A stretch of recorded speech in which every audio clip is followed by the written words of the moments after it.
o joelho ele é conhecido por ter uma estabilização óssea ruim, né? Então, comparando com a coxa femoral, o joelho ele tem uma estabilização óssea ruim. Então, ele é extremamente dependente de outros tipos de estabilizadores. Então, já que a sua congruência, né? Já que o seu acoplamento entre uma estrutura convexa e uma côncava não são num alto grau de estabilização, a articulação do joelho ela é extremamente dependente de outros estabilizadores. Quais são esses estabilizadores? Estabilizadores ligamentares e musculares. Tá? Então, o joelho ele tem isso como característica, uma estabilização óssea ruim. Tá? E aí, por isso, ele é extremamente dependente dos outros estabilizadores que a gente chama de dinâmicos, né? Tudo bem, então vamos lá. Então, como é que é definido o complexo do joelho? Tá? É a maior articulação do corpo humano com a maior área de superfície articular. Tá? E aí, essa maior área de superfície articular também tem muitas estruturas. E aí, por isso da sua complexidade. É um tipo de articulação sinovial em gínglimo, né? Ou seja, em dobradiça. E aí depende não só de estabilizadores como os ligamentos e os tendões, os músculos, né? Para manter essa estabilidade, mas também dos seus meniscos. Aqui então tem uma foto que retrata exatamente isso. A gente tem uma esfera, que é como se fosse representar a convexidade do fêmur, e uma área mais plana, que representa a concavidade da tíbia. Então, a tíbia ela tem uma concavidade, mas ela não tem uma concavidade muito grande. Então, para que essa esfera, que é representada ali pela convexidade de um dos côndilos femorais, para que ela tenha mais congruência, existe a colocação de alguns calços, que são os meniscos. Tá? Então, para que servem os meniscos? Para melhorar, para acoplar melhor essa falta de congruência óssea. Tá?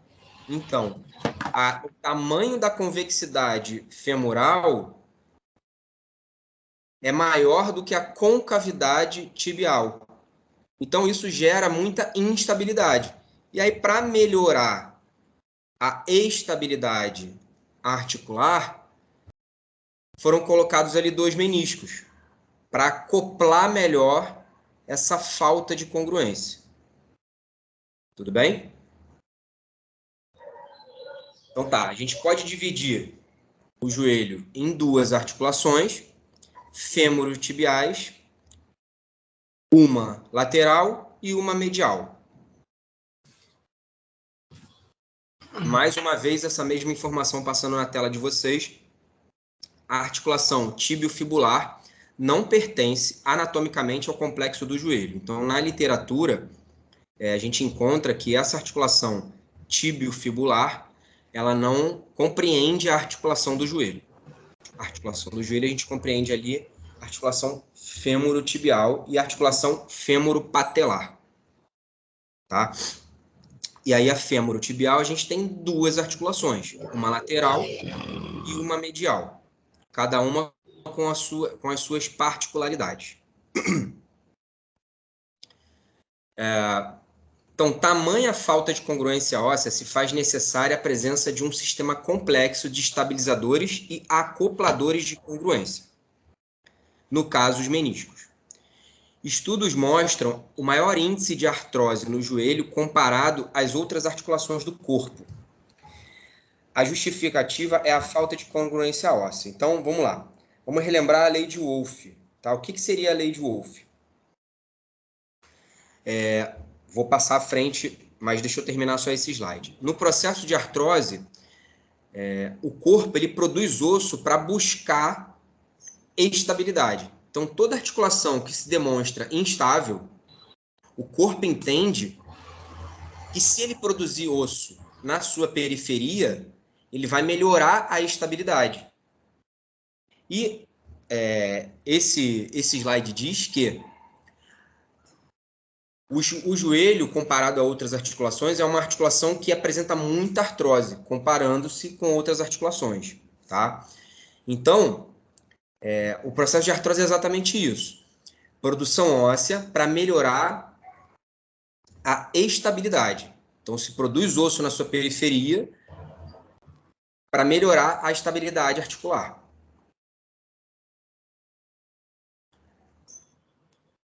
Então, olhando o joelho, por exemplo, pela parte interna, o que a gente tem de importante ali? A gente tem um fêmur com o seu côndilo. Mas tem algum cachorro latindo aí, gente? Quem puder fechar o áudio, por favor. O fêmur com o seu compartimento ali, o seu côndilo convexo. E tem a tíbia praticamente plana, quase que convexa também, tá, gente? A gente, num olhar lateral, o platô tibial lateral, ele tem uma visão quase que convexa, tá? Se a gente fizer um olhar antero-posterior, tem uma visão côncava. Mas num olhar lateral, ele é quase que convexo também. Então, é quase que uma estrutura convexa se articulando com uma outra convexa. Mas vamos aceitar que ela seja mais para plana. Então, imaginem, uma esfera sobre um prato. Que tipo de estabilidade aquela esfera vai ter sobre aquele prato? Quase que nenhuma. Então, colocam-se aqueles calços ali, que são os meniscos, para manter a estabilidade femoral sobre o platô tibial. Tá? Então, a função principal dos meniscos é acoplar a falta de congruência da articulação do joelho. Beleza? Então, a gente tem na parte anterior ali a patela, então a patela deslizando sobre o côndilo femoral, então aquela ali é uma das articulações femoropatelares. A gente tem ali nosso ligamento, ou algumas literaturas dizem tendão patelar, tá? Temos tendão do quadríceps se prendendo ali no ápice da patela.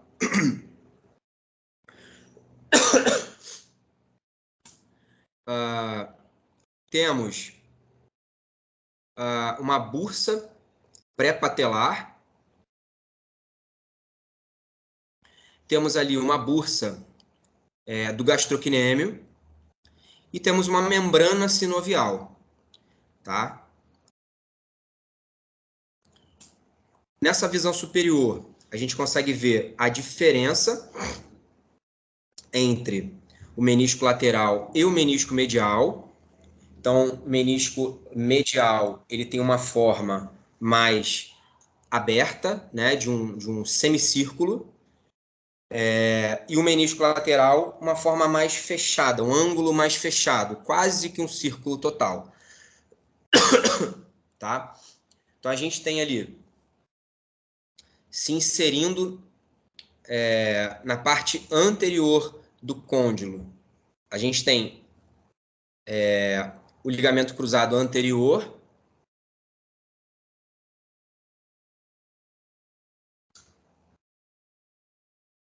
Então, aqui, ó, você tem ligamento cruzado anterior, que tem fibras que se inserem na parte do corno anterior do menisco medial. Tá? Então, eu tenho um acoplador de congruência, recebendo inserção ligamentar, um tecido fibrocartilaginoso recebendo uma inserção ligamentar de um ligamento super importante. Tenho o ligamento colateral medial, que também envia fibras para a parte mais lateral do menisco medial. E do menisco lateral, eu tenho aqui, passando bem justo dele, mas não mandando fibras que se conectam a ele, o ligamento colateral lateral.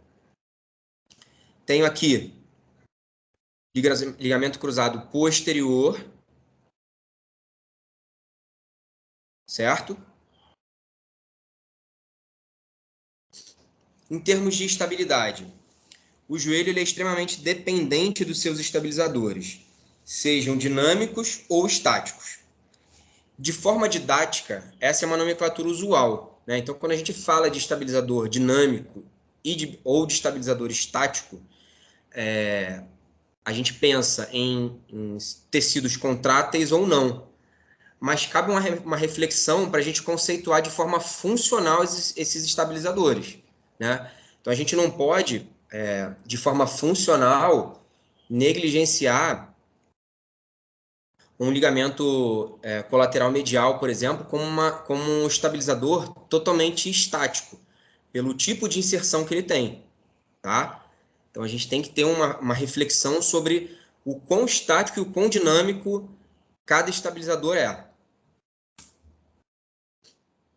Então, falando um pouquinho do fêmur, é o maior osso do esqueleto, possui 2 côndilos convexos, de formas e tamanhos diferentes, e isso justifica algumas patologias, tá? Uma delas seria uma condropatia patelar, vou explicar para vocês.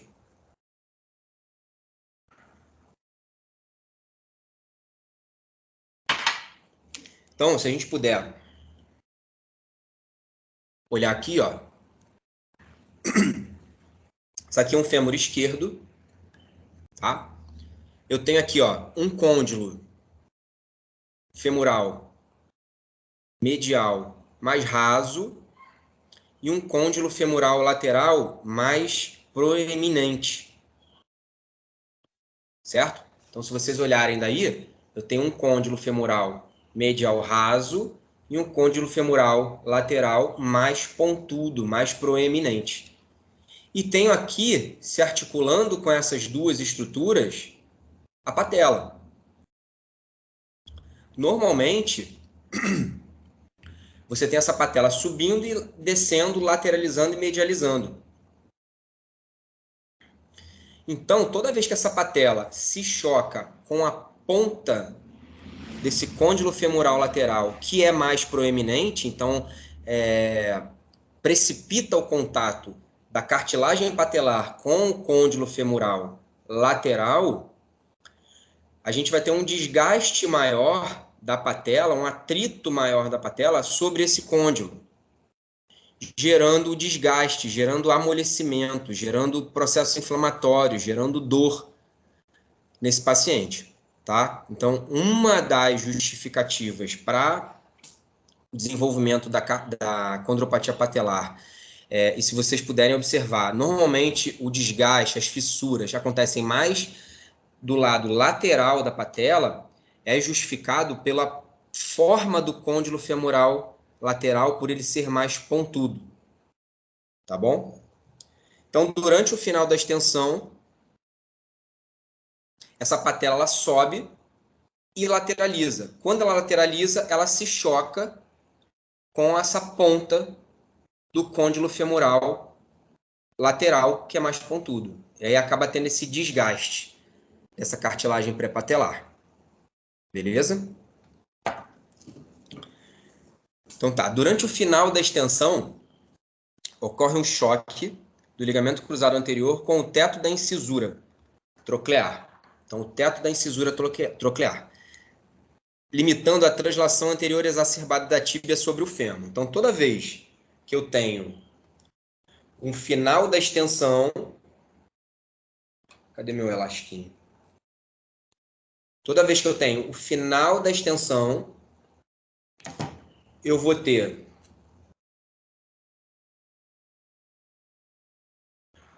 o meu ligamento cruzado anterior se chocando com o teto da minha incisura troclear, tá? Então, quando esse ligamento, ele se choca com o teto da incisura troclear, ele bloqueia um movimento exacerbado da tíbia anterior em relação ao fêmur.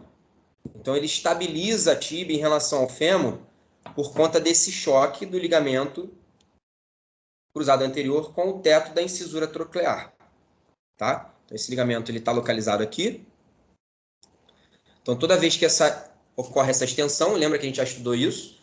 Lá na regra do côncavo convexo, quando essa tíbia está deslizando para frente, ela rola e desliza para frente, só que ela é contida pelo ligamento cruzado anterior quando ele tem esse choque no teto da incisura troclear. Então, ele limita esse movimento exacerbado da tíbia. Tudo bem? Beleza. Algumas particularidades sobre os platôs tibiais, tá? O platô tibial medial, ele tem uma característica mais côncava do que o compartimento lateral. O compartimento lateral, como eu falei para vocês, se a gente tiver um olhar antero-posterior, a gente consegue ver um pouco de concavidade. Se a gente olha lateral, de forma isolada, o compartimento lateral, ou seja, o platô lateral, ele apresenta um nível de convexidade. Algumas literaturas dizem que o platô lateral ele é mais plano, e outras dizem isso, que num olhar lateral, ele apresenta um nível de convexidade. Então, vocês imaginem, o platô lateral da tíbia sendo convexo, se articulando com o côndilo femoral lateral, que também é convexo. Ou seja, o nível de estabilidade que essa articulação vai ter vai ser muito pequeno, a nível ósseo, tá? O osso vai estar dando pouca estabilidade nesse caso. Então, por isso que é uma articulação extremamente dependente dos seus outros estabilizadores. Músculos, ligamentos, os próprios meniscos acabam acoplando e estabilizando, melhorando esse nível de convexidade desse platô. Então, ele aumenta a concavidade, tá? Fazendo com que essa articulação fique um pouco mais estável. Então, quais são as fixações que a gente tem no platô tibial? Fixações no platô tibial medial. A gente vai ter o menisco medial. No platô lateral, a gente vai ter o menisco lateral. Na parte anterior desse platô, a gente vai ter o ligamento cruzado anterior. E na parte posterior desse platô, a gente vai ter o ligamento cruzado posterior. Tudo bem? Tipos de estabilizadores. Então, eu vou dividir os estabilizadores em 3 tipos. O complexo medial, o lateral e o central. Tá? Então, antes de um parêntese. Estudos anatômicos revelam que, com exceção do ligamento cruzado anterior, todas as estruturas ligamentares possuem conexões com unidades músculo-tendinosas. Ou seja, imagina assim, o ligamento é como se fosse uma teia de aranha, certo? E o músculo é como se fosse a própria aranha. Toda vez que o ligamento é tensionado ou existe algum tipo de deformação, ele aciona diretamente uma unidade músculo-tendinosa. Para que isso acontece? Para que a gente tenha uma antecipação desse processo de estabilização. Então, vejamos, a gente tem, com exceção do ligamento cruzado anterior, todas as estruturas ligamentares possuindo conexões com unidades músculo-tendinosas. Olha como isso é importante para antecipar, ou seja, para acelerar o processo de contração muscular para que haja um processo de estabilização dessa articulação. Tá? Então, é como se o ligamento fosse uma teia de aranha e o músculo fosse a aranha. Então, a mosca foi lá, passou pela teia, balançou a teia, ou seja, balançou o ligamento, diretamente esse ligamento está ligado à própria aranha, que seria o músculo. essa aranha reage automaticamente indo em busca da presa. Então, é basicamente assim que funciona. Só com exceção do ligamento cruzado anterior. Então, tirando o ligamento cruzado anterior, todos os outros ligamentos possuem conexões com unidades músculo-tendinosas, que é justamente para antecipar, para buscar velocidade de contração dessas estruturas para que haja um processo de estabilização dinâmica. Tá? Então, complexo medial, quem que a gente tem ali estabilizando? Ligamento colateral medial, que se prende ao menisco medial, músculo semimembranoso, que está preso ao ligamento colateral medial, e as estruturas que formam ali a pata de ganso. Então, todas essas estruturas fazem a estabilização do complexo medial do joelho. E, basicamente, todas elas estão conectadas umas com as outras, justamente para que haja esse processo de antecipação. Qual é a desvantagem que tem nisso? A desvantagem é que, ao se lesionar, ao fazer um movimento em que a gente tenha um estiramento de um ligamento, como o ligamento colateral medial, por ele ter uma conexão com o menisco medial, você vai ter também pode ter também uma lesão do menisco medial. Se você tem um estiramento do músculo semimembranoso, por ele ter fibras que se conectam no ligamento colateral medial, você pode ter também estiramento do ligamento colateral medial. Tá? Então, a vantagem é que você tem um pouco mais de antecipação nesse processo de estabilização. A desvantagem é que na hora que você lesiona, na hora que você faz um movimento exacerbado de valgo, você acaba lesionando mais estruturas, por elas terem essas conexões.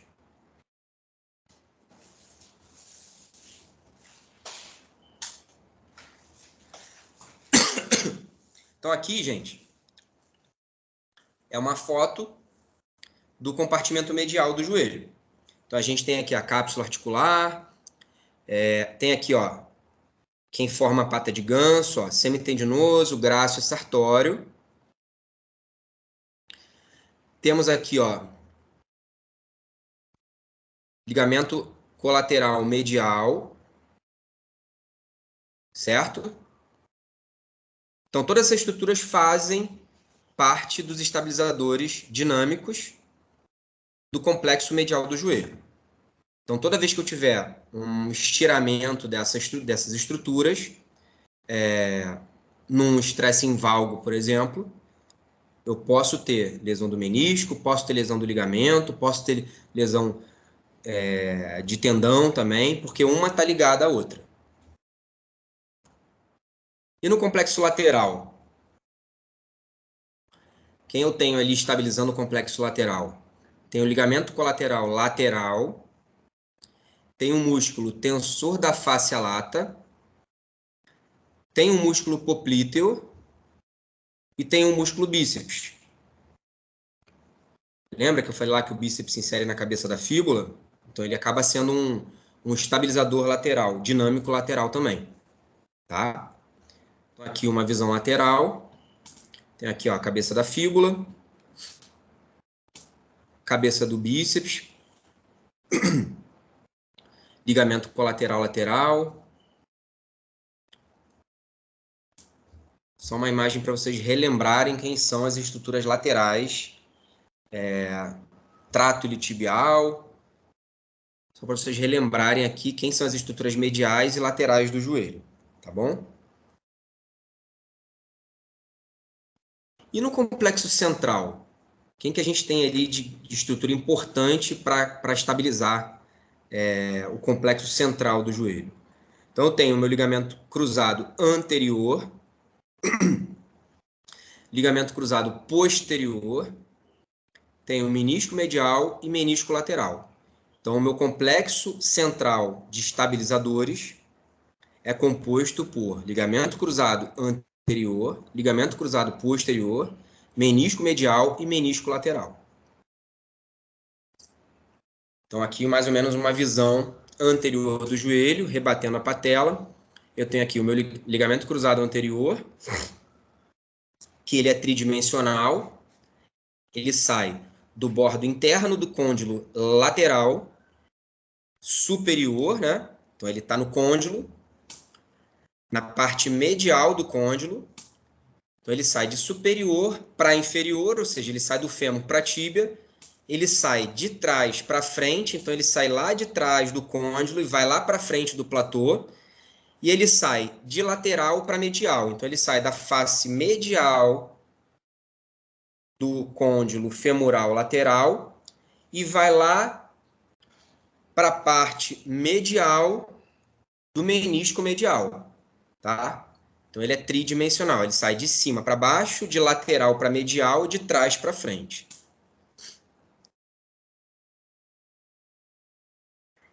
Então, meu ligamento colateral medial.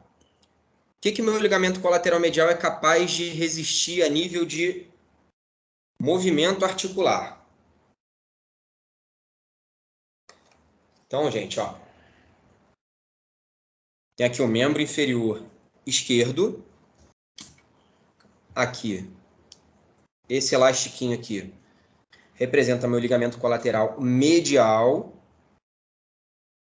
Que movimento ele é capaz de resistir? Tá? Ele não é reto. Ele tem um certo nível de obliquidade. Então, ele sai... Vou fazer com a caneta que fica mais fácil. Ele não é reto lateralmente, assim. Ele tem um nível de obliquidade, tá? Então, ele limita o valgo, obviamente, né? Então, ele limita esse movimento. Concordam? Então, meu ligamento colateral medial... Desculpa. Ele limita esse movimento. Ó, toda vez que eu faço um valgo, seja em cadeia cinética aberta, seja em cadeia cinética fechada, eu vou ter um estiramento desse ligamento. E por conta da sua obliquidade, ele também limita um certo nível de translação anterior dessa tíbia. Então, por conta da sua obliquidade, ele limita um nível de translação anterior da tíbia. Certo? E também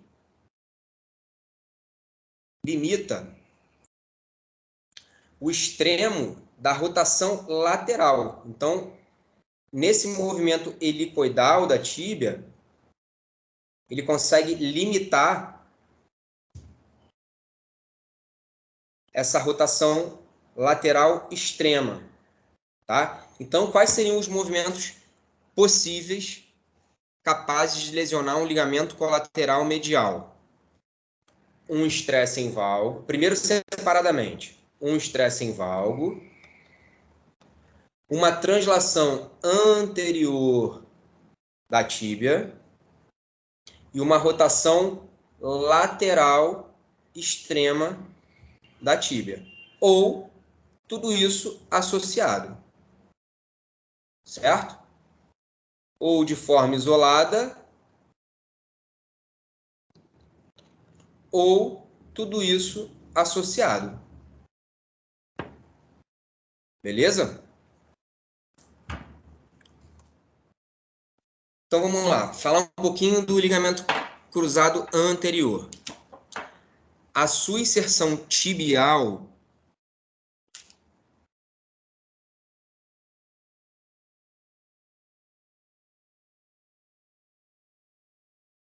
que é mais ou menos aqui, ocupa uma área de aproximadamente 30 milímetros.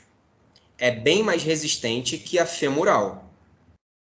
Ou seja, a sua área de ocupação, a sua área de inserção, ela é bem mais resistente, distalmente falando, do que a área proximal. Tem ramificações para o corno anterior do menisco medial, assim como fibras que se dirigem para o corno anterior do menisco lateral. Então, a sua capacidade de se inserir desde o menisco medial até o menisco lateral, faz com que essa área de inserção mais distal seja mais forte, mais resistente do que a área de inserção femoral, que é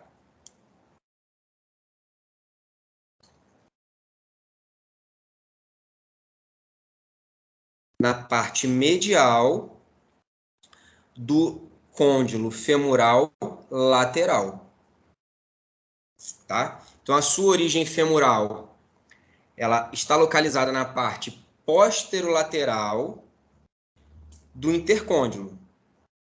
Então, posterolateral do intercôndilo. O ligamento se dirige para frente até a sua inserção tibial, anterior à espinha da tíbia. Então, voltando à tíbia. A gente tem a espinha da tíbia. Então, ele está anterior à espinha da tíbia. Então, ele passa pela espinha da tíbia. Vamos lá. Quais são os movimentos que o ligamento cruzado anterior resiste?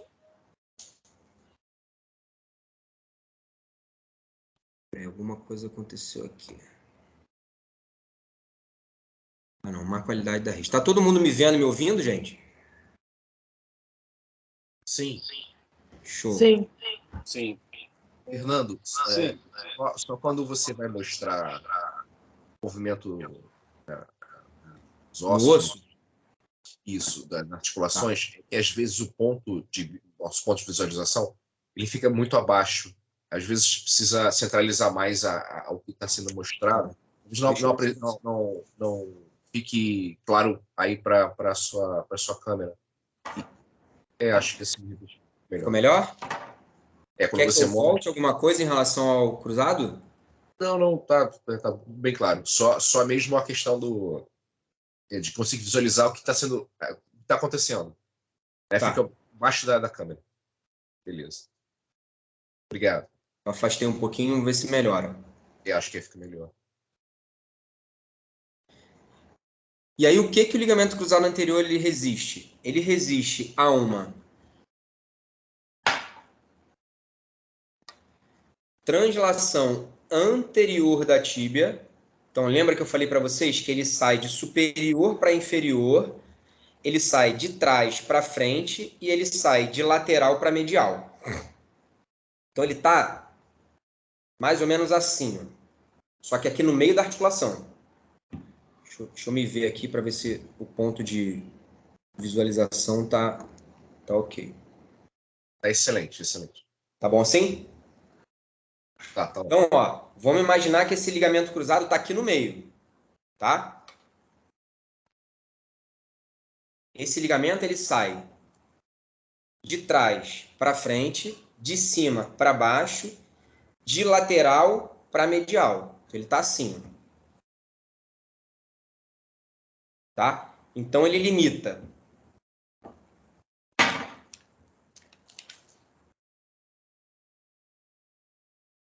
ó, imagina que a tíbia está aqui embaixo. Ele limita uma translação anterior da tíbia, ó, como é que ele é tensionado.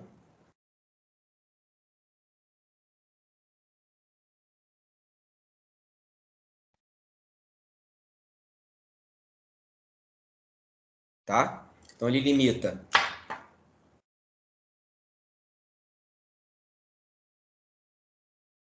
uma translação anterior da tíbia, tá?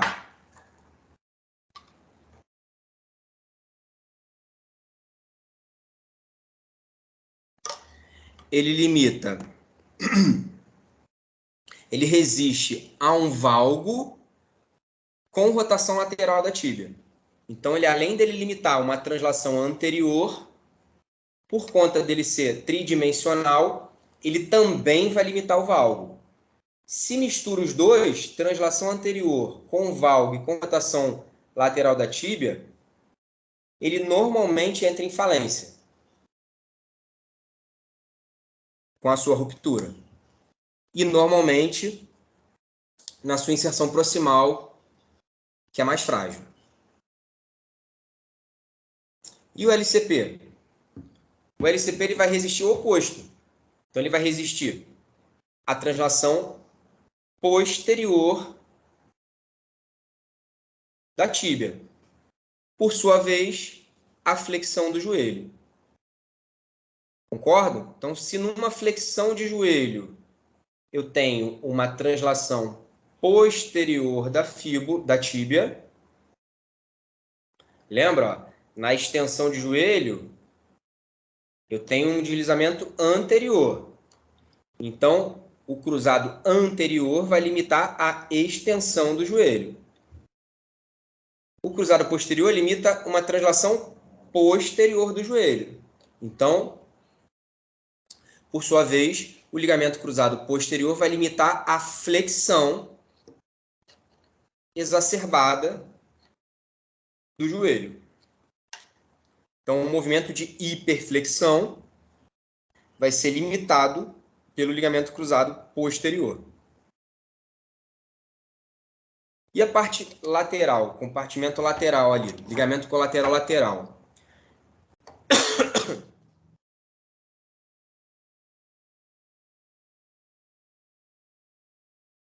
Eu não tenho a fíbula, tá, gente? Então, ó.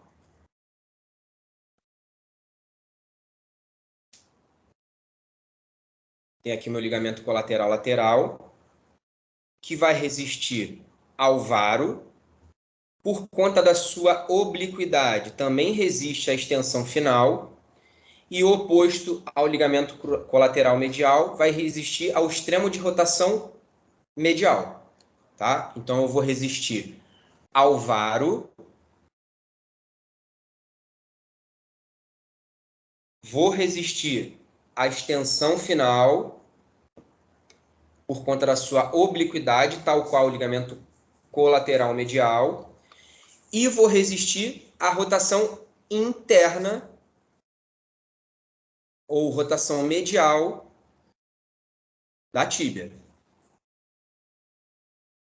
Tudo bem?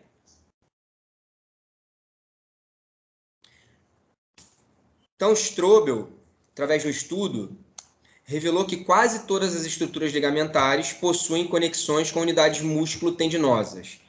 Desta forma, não podemos traçar uma linha divisória rígida entre estabilizadores ativos e passivos. Então, o que eu quis dizer para vocês lá no início é sobre ter um pensamento crítico sobre o que é dinâmico e o que é estático.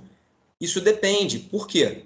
Se tem ligação de ligamento com estruturas músculo-tendinosas, uma coisa não pode ser dividida da outra. Eu não posso pensar em ligamento pensando no joelho sem pensar em estruturas músculo-tendinosas, tá? Por conta daquela estabilização antecipatória, lembra? O joelho tem pressa de estabilizar. Por quê? Porque ele é muito frágil em relação à estabilidade.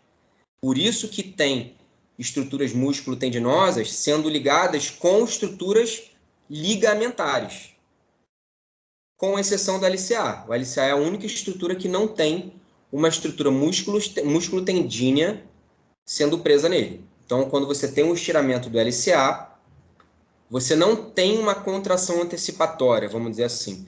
Talvez por isso seja um dos ligamentos mais lesionados, mas aí fica o questionamento, tá?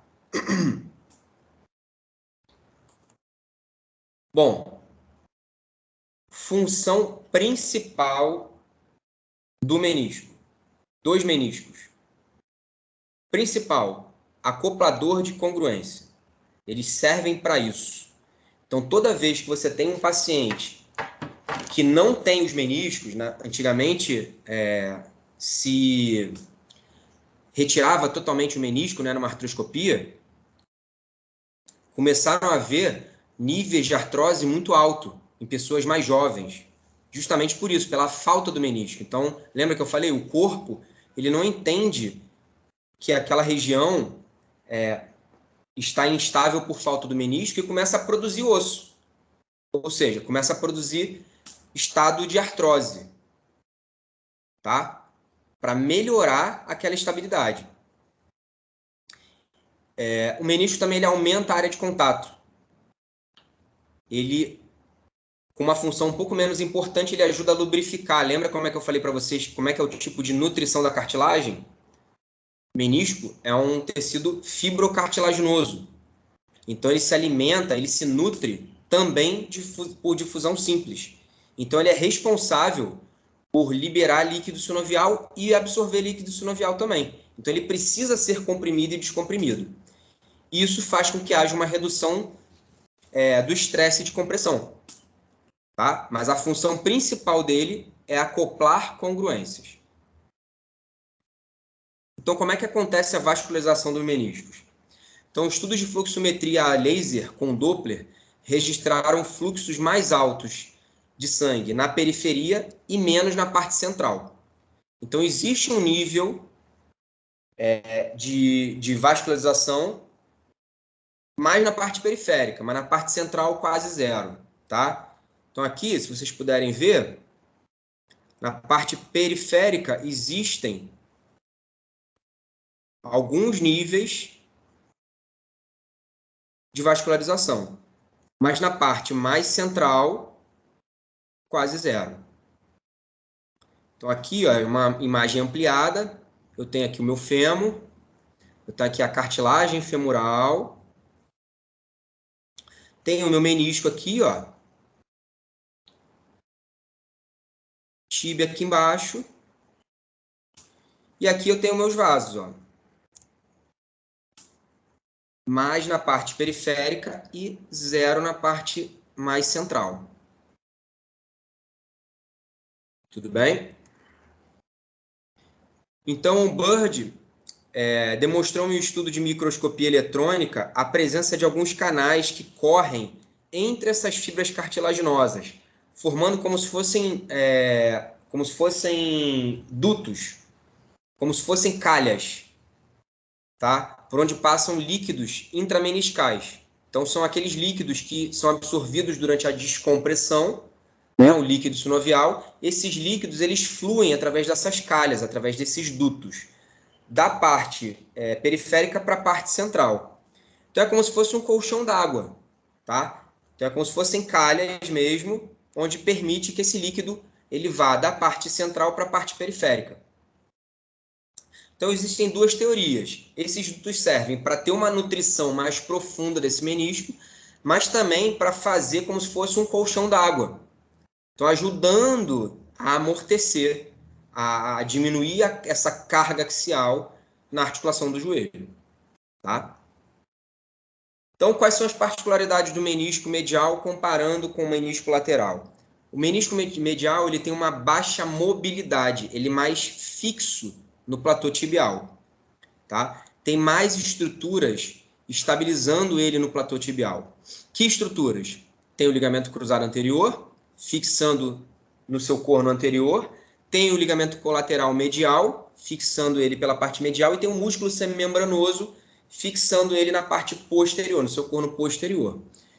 Já o menisco lateral é muito mais móvel. Tem fixações isoladas com estruturas cápsulo-ligamentares laterais.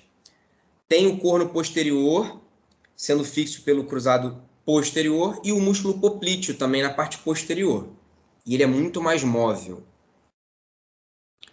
Então, a principal função do menisco é acoplar congruência, melhorando a estabilidade da articulação do joelho. Ele recebe até 45% do peso. Tá? Então, além de estabilizar e acoplar essa falta de congruência, é receber um pouquinho de carga também. Algumas particularidades em relação aos movimentos passivos do menisco, na flexão e na extensão. Então, esses meniscos, durante a extensão,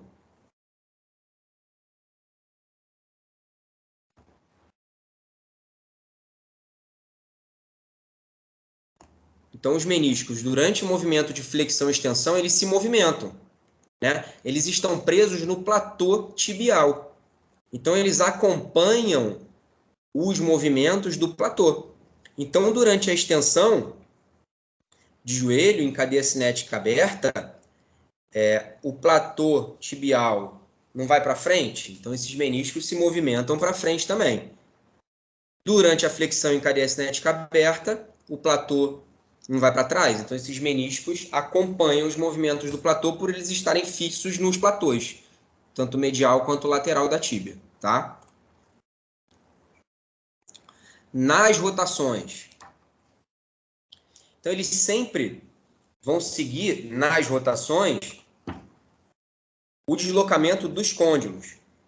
Então, os meniscos se deslocam ao mesmo tempo que se deformam. Por quê? Se eu estou fazendo um movimento de rotação, em cadeia cinética fechada, por exemplo, além de ter a força do côndilo sobre os meniscos, eu tenho uma carga axial. Tá? Então, se eu tenho um movimento de rotação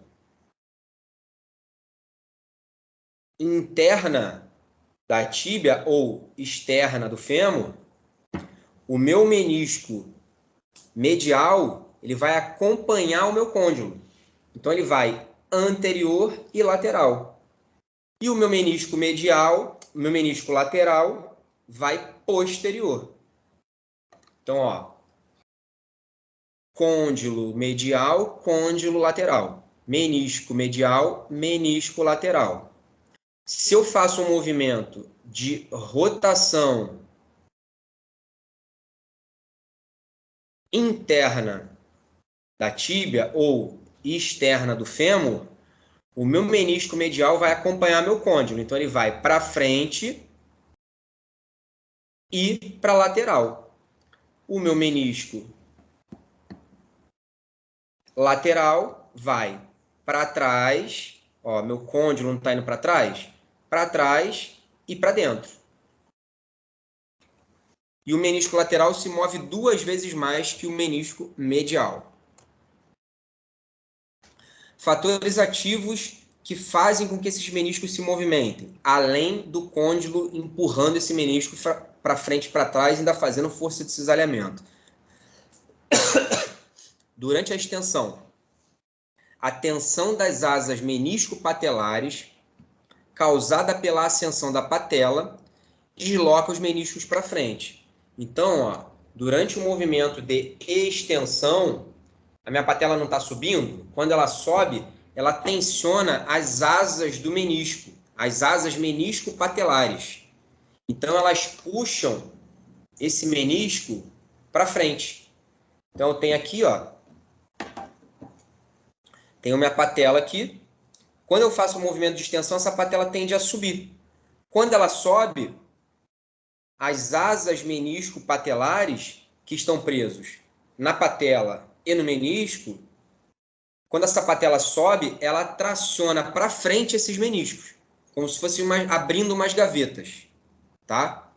E durante a flexão, fibras do semimembranoso, do músculo semimembranoso, que se prendem no corno posterior do menisco medial, arrastam ele para trás, bem como fibras do poplíteo, que é um músculo também flexor do joelho, que se fixa no corno posterior do menisco lateral, também fazem isso com ele.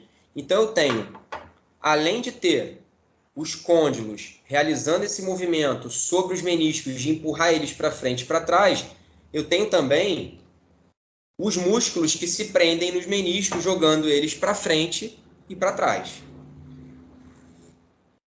Beleza, gente? Cara, foi quase cronometrado. 5 minutos para as 6. E eu falei tudo que eu tinha para falar no dia de hoje. Alguma dúvida? Sei que esse dia é um dia mais pesado, tem muita coisa de anatomia, mas eu falei mais ou menos das coisas mais importantes para vocês.